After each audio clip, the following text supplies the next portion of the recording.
Jason Ginsburg is the senior digital producer for Discovery Channel, managing that network's content for the Go app and the Discovery Plus streaming service. He plays a major role in the digital initiatives for Shark Week. His background is in video production and social media, and he has written or produced web series for Home Shopping Network, Playboy, National Lampoon, Animal Planet, and Science Channel. Previously, Jason worked in social media at agencies and at the entertainment sites FlavorWire and ShowScore.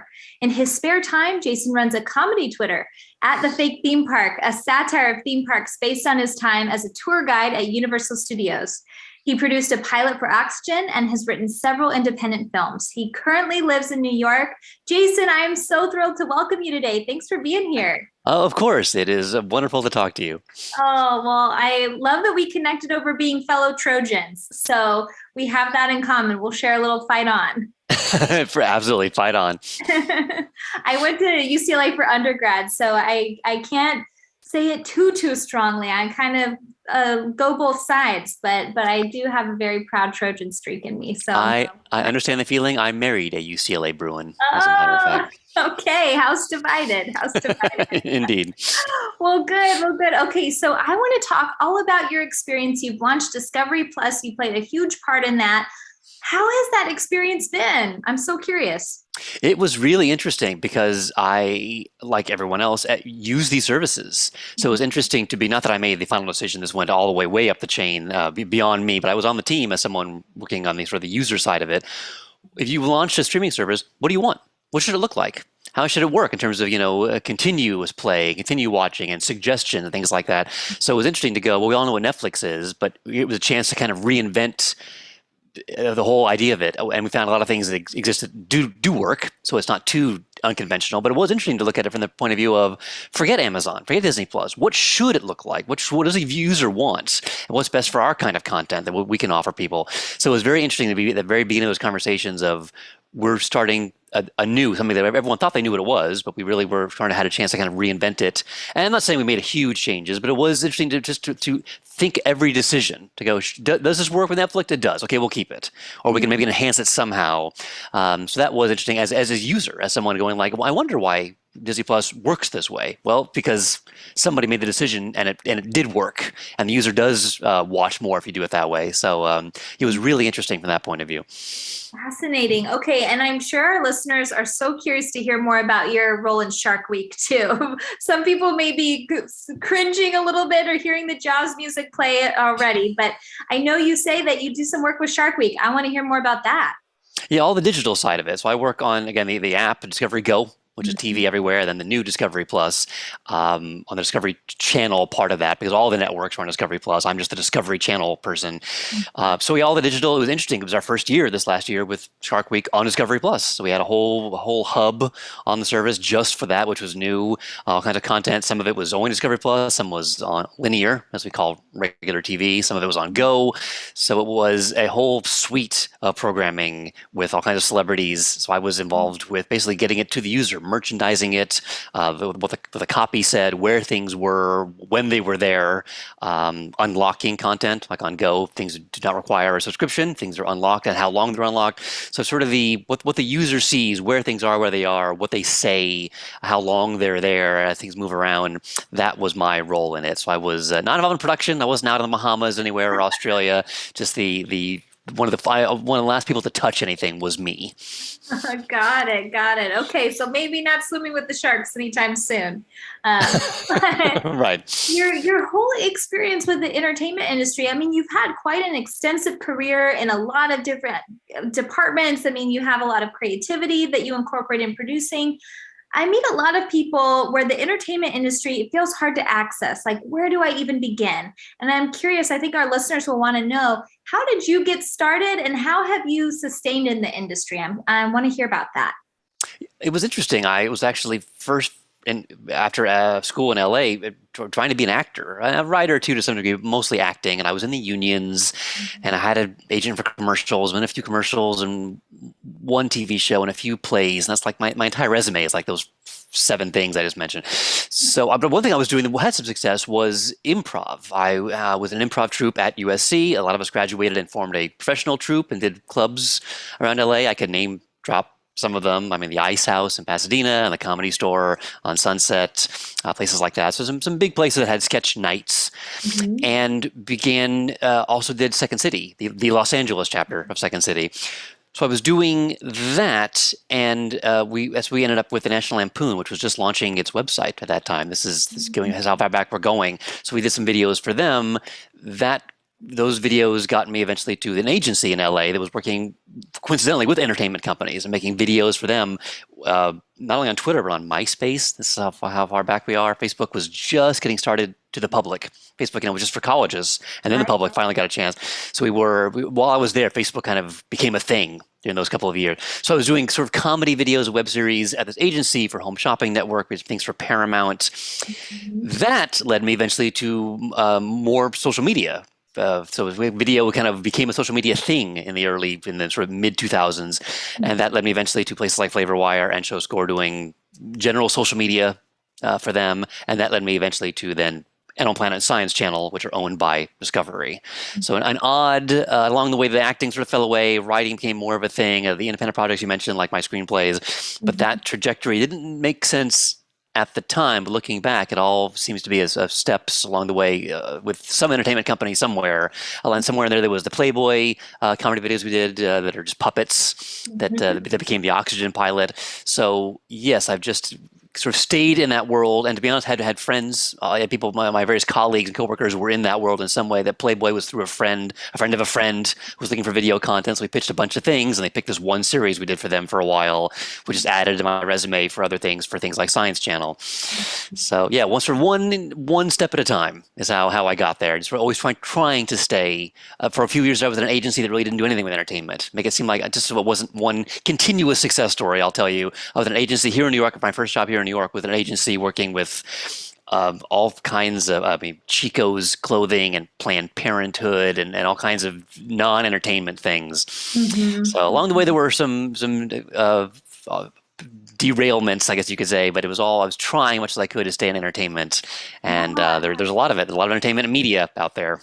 There is. And so much of the industry I find is really about networking and connecting. As a psychologist, I help people so much of the time work through that social anxiety piece.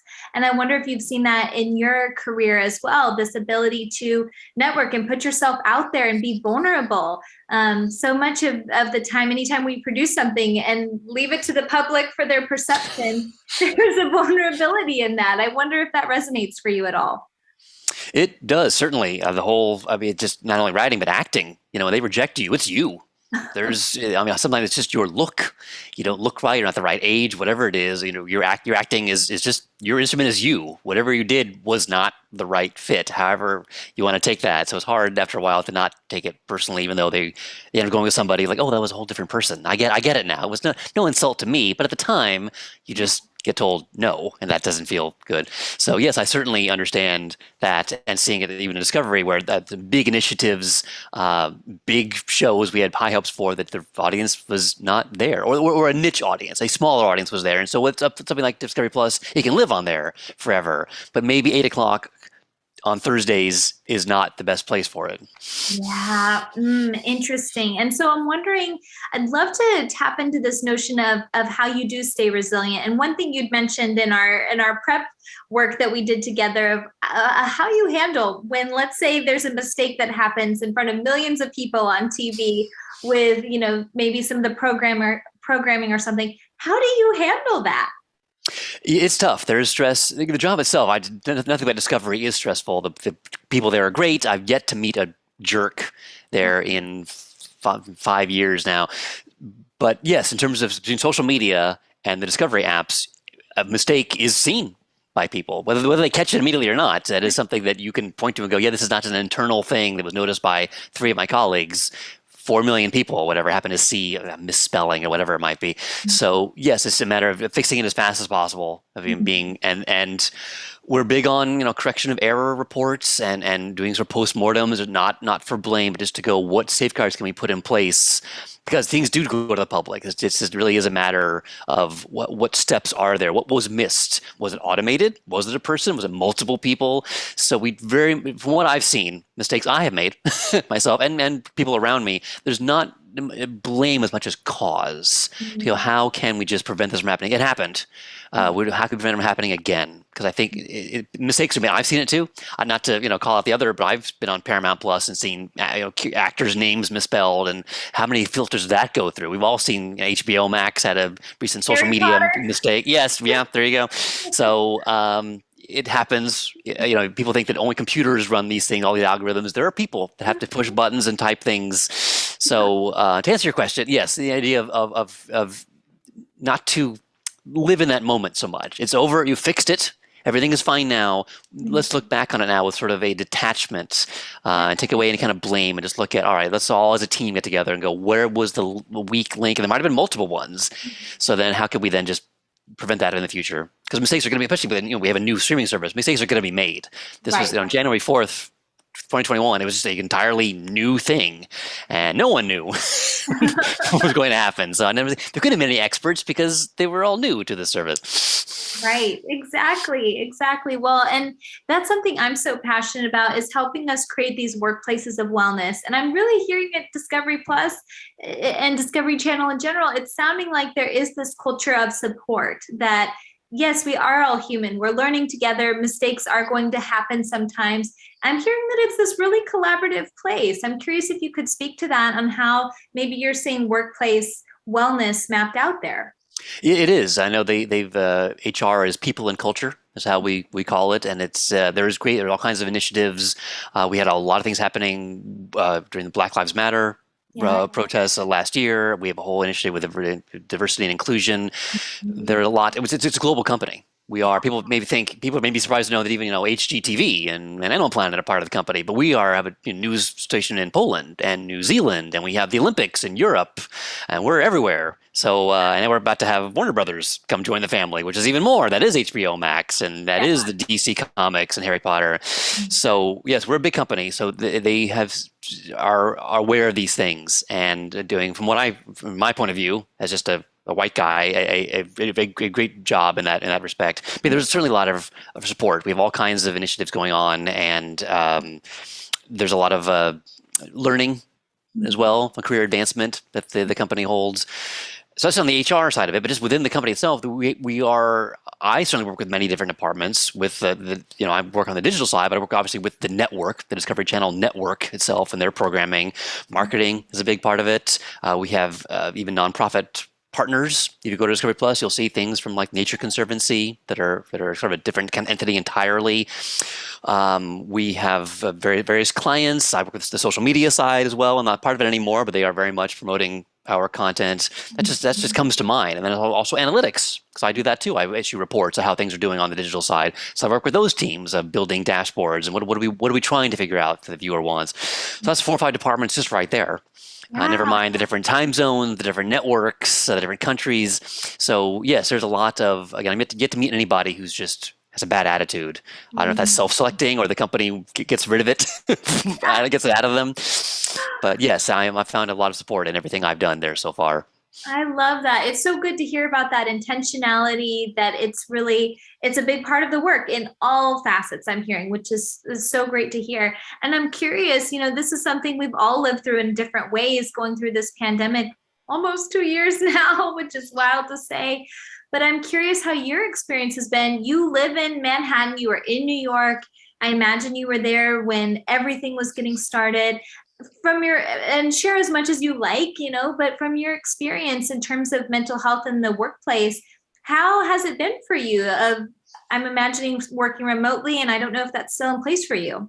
It is for now, as New York has been, like a lot of places, has been spiking recently. So yes, we are still.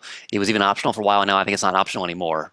In the middle of all this, we actually were opening a new global headquarters. So as the office, the office that closed in March 2020, I've not gone back to. We have a new building. It's entirely Discovery's. If you want to come visit, Park Avenue South, it's a great Okay. location in between Union Square and Madison Square. But I haven't been there very much because I've only been there a couple of days a week, and then even that has stopped. But yes, it was interesting. To go back, I'm in Manhattan. My wife is also working from home remotely, so we're both here. We already had desks and chairs. We already were both kind of writer people, so that wasn't an issue. I know a lot of my colleagues were at their kitchen table for a while. But Yeah. eventually, after a while, the company sent us things. We had the option to get standing desks, chairs, and big monitors. So I took two out of those three. I like my chair, but I took a standing desk, which we had in the office and now at home as well, and a big screen rather than looking at the little laptop to have a nice wide screen for spreadsheets and things. That has been great on my eyes. Good. So that's one thing I'd recommend. That standing desk has been a big thing for wellness, but mostly after lunch. I've heard it helps with digestion for one thing, and also Oh, when you're most sluggish after lunch is when it's a good time to stand up. Some people can stand up the entire day. Now my boss stands up the entire day, and God bless him. I yeah, cannot. those are some good legs and some good feet there. Yeah, he's in better shape than I am. So that's yeah, it's been interesting. We have a lot of headphones, as you can imagine, between my wife and me, and we do have another room if need be, and we just try to organize things that way because even there's nowhere to go. There's not even a WeWork or something at this point that's safe to go to. So we really are just here all the time, and try to do meetings. If a meeting can be an email, let's try that. That's good. That's good advice all year round. Yes, I love that tip. That is a great tip. Do we really need to have a meeting? Or can we send an email? And what tip do you have just in general for fostering your own well-being? What's something that's worked for you these last few years, a way that maybe you feel better?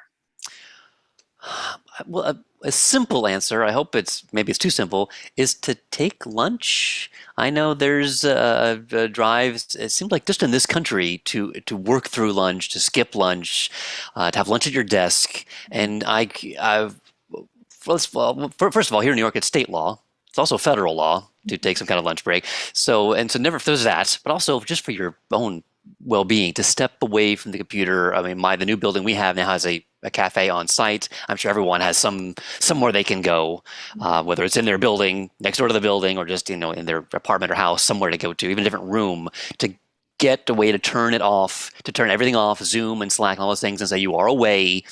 Uh, yes, because that hour or however long it is really does help to unplug, and then you can go back and be fresh for those final 3, 4, or 5 hours of the day. I truly believe in that. Never mind the laws, for whatever reason, but really, really does. I've never understood the idea of I'll just stick at my desk and have a sandwich and go through spreadsheets. That's not any kind of break. That's not probably helping you digest your food. Oh, Well, so a simple thing to do is to take it. Don't let anyone intimidate you. Again, that's always quite the law if you have to. But I think you have 30 minutes at the federal level, but the states probably have more than that to step away. And if you aren't hungry or you can't eat at your desk, take an hour and do something else. Watch videos, take a nap, step away, do something. yes, that's so great. Oh, and I don't think that's too simple of a tip. I really do think because a lot of us, I think, don't always do that. So I think that is great advice. I'm going to take my lunches now. My fun lunchtime activity is watching SNL clips, and YouTube just keeps feeding them to me. So Not bad, not bad at all. okay, I want to wrap up because you used to work at theme parks. I love theme parks. I think I might help keep Disney in business. And you have this amazing account, Fake Theme Park. I hope everybody goes and checks out this Twitter account, watches your YouTube videos. Tell us a little bit about that. And I'm curious if you've seen that improve or benefit your mental health doing it. Yeah, it's great to do. My first love is comedy, from the improv troupe and Second City and all these various most of the videos I've done have been comedy. So yes, that certainly helps throughout the day to be able to do something and get to an audience. I'm using quotes. I'm used to having a live audience, but on Twitter you get likes and retweets and comments, and Facebook as well. So that's something. It's some kind of positive reinforcement. So yes, at my day job while I was trying to act was as a tour guide at Universal Studios Hollywood. I did several other things at the park. My main thing was that tram tour, but the big tram everyone knows, and little private tours as well, which are great, and I recommend people spend the money on those sort of private tours. So I was done with that job, and I was then at an agency in LA, and the agency job ended. They basically ran out of money, and I was laid off, and had all this time, and was new, and had learned how to do Twitter as part of that job. I had a Twitter account from this agency, and I was looking around. There's all kinds of comedy happening, all these various anonymous accounts and sort of fake people that had fake in their name. It was all new. Twitter was brand new at that point, so doing anonymous, and people were like, "Who are you? Are you an insider at this company?" So I thought, well, no one's really making fun of theme parks. I mean, Disney's the big target, but even the Six Flags and the SeaWorlds. So I began an account and kept it anonymous and put fake in the name, Fake Theme Park, and just made up my own park. It doesn't directly reference Splash Mountain or anything like that. It's my own made up attractions. So there are princesses, there's a studio tour, there's killer whales, there's roller coasters, there's everything all together in this one insane park where everything is going wrong. So the Twitter and the Facebook are announcements to the guests, to the public, but also they have an internal announcements to the employees that somehow make it out on the Twitter as well. So you get to see all the internal issues with management and the unions and the characters and all those things. So it's my one outlet. I'm not really acting anymore. I have no agent. I'm not on stage. So there's one way to kind of flex that muscle and, and provide some joy to people.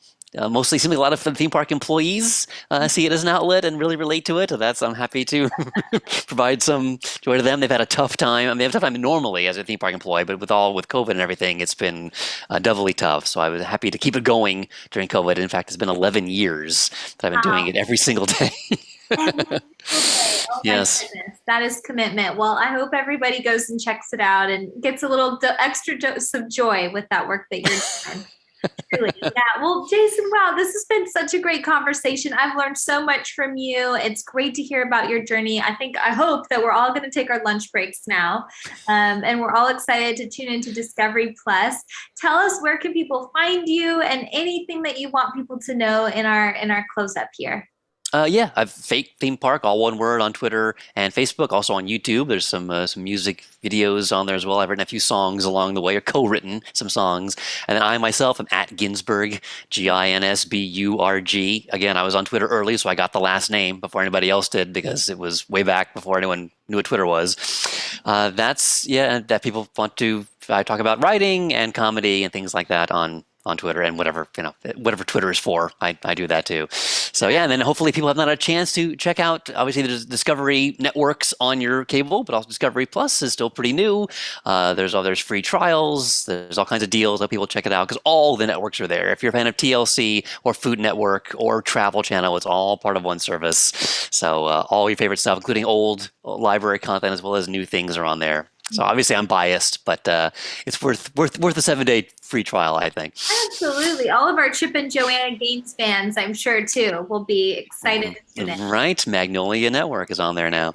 There you go. Well, Jason, so good to be with you today. Thank you so much for being a guest on the Boardroom Brain. My pleasure, Lauren. Anytime.